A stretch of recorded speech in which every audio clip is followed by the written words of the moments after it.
কুড়িগ্রামের রাজারহাট উপজেলার একমাত্র রপ্তানিমুখী সেমাই উৎপাদনকারী প্রতিষ্ঠান হানিফা সানরাইজ লাচ্চা সেমাইয়ে এখন কর্মচাঞ্চল্য বিরাজ করছে। কারিগররা মেশিনের প্রয়োজনীয় উপকরণ মিশিয়ে ময়দা প্রস্তুত করছেন।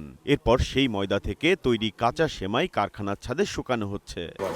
দৈনিক দিন মনে করেন 500 কেজি 600 কেজি, আর ঘিয়ের একটু পরিমাণটা ঠিক আছে, কিন্তু এগুলোর মধ্যে দিলে একটু মালটা আরও বেশি ভালো। এই জন্য মালের কালারটা দেখবেন আর মালের রঙগুলো দেখবেন যে সুন্দর।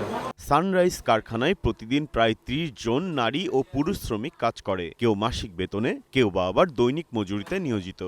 সানরাইজ চানাচুর কোম্পানির দৈনিক প্রায় 30 জন কর্মচারী কাজ করে, পুরুষ মহিলা মিলে। কারো মাসিক হাজিরা, আবার কারো দৈনিক হাজিরা। রাজারহাটের এই সেমাই লালমনিরহাট সহ দেশের বিভিন্ন জেলায় সরবরাহ করা হয় বলে জানিয়েছেন প্রতিষ্ঠানটির কর্তৃপক্ষ। 23 সাল থেকেই আমি এই হানিফা কনজুমার নামেই অর্থাৎ সানরাইজ ট্রেড মার্ক দিয়েই আমি লাচ্চা উৎপাদন শুরু করি। গত বছরই প্রায় 3.5 কোটি টাকা লাচ্চা বিক্রি করছিলাম।